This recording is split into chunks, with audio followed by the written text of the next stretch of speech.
Hi teams, how are you doing and how are you feeling tonight? We're hearing things are getting back to some form of normality as a new normal, and we're beginning to see some return to what we used to be used to. We know that that's not going to be the case for some time to come. We're hearing that through the government's recently published consultation stroke discussion document about how we get back to new normal and how we start to release some of the restrictions that are already on the country and the population. So hopefully that's given you some hope for optimism as we go forward in the coming weeks. Got kind of four main things to cover off with you tonight. The first one is there's a circular released tonight. It's already on our website if you go to the news and insight section. That gives you the breakdown in the process for the financial support package that's been put in place to begin with. And it also confirms further funding for the May public holidays. So that's going to be at the same rates as Easter and allows for 2 days to be claimed in May and one if it's into early June. So it's 2 days maximum across May and June. But the details of that, they're in circular number 8 that has gone out tonight and is definitely on our website. Now, I know that is a double-edged sword because one, it allows you to plan. Two, it allows you to get paid for opening those particular days. But we also recognise that that means you might have to give up at least a half or your day if you're intending to operate the pharmacy on that day. Now, I recognise that that's a difficult ask, and so does Rosemary Parr, the Chief Pharmaceutical Officer, who has written to the network tonight. She recognises that. She thanks you for your dedication and commitment over this period, as do I. So hopefully you'll receive that letter and you'll get a chance to have a look through it. But really it's to recognise our support to the NHS, to NHS 24, our out of hours colleagues and those of us in accident and emergency. Those support we've been giving is greatly appreciated and being increasingly recognised across government, which I think is a great thing.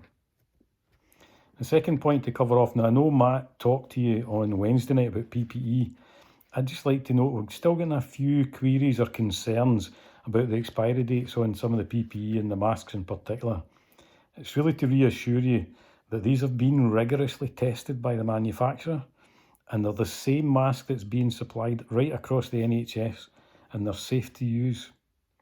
Now that detail and assurance from the manufacturer and the NHS is available on our website if you need to see it, so please be assured they are okay.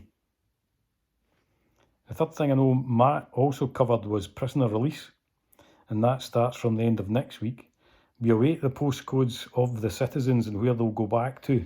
That'll allow us to match that to our database so that we can advise you and the network if there's any hotspots or where we need to intervene. So as soon as we get that, we'll be back in touch with you.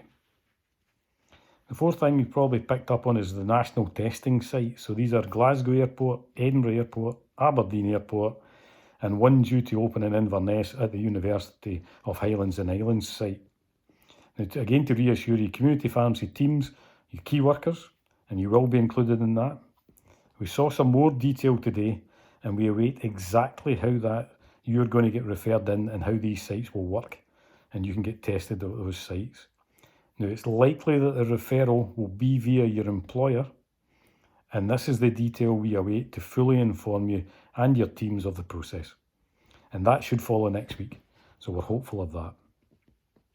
I've got one shout out for you tonight. I'm going back down. This has come in via Facebook, a trip down memory lane for me. This is from Rosalind Bonner for Boots at 6:30 in Greenock in Hamilton Way. I know you've been really busy down there, and thanks to all the team that are there and for what you've done throughout that period for the community.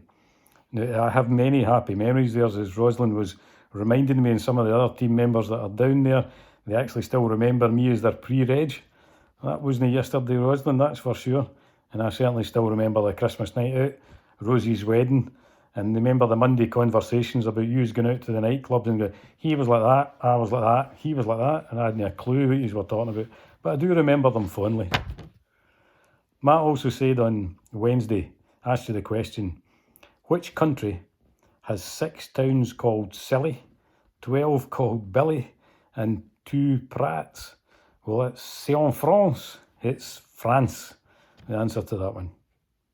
So my question for you tonight is back to film. Daniel Day-Lewis has won 3 Best Actor Oscars during his career to date. Can you name the 3 films he starred in that won him those awards? So Daniel Day-Lewis has won 3 Best Actor Oscars. Can you name the 3 films that he received those awards in? So Matt will be back towards the beginning of next week, and we'll see you then. Thanks everybody. Bye-bye.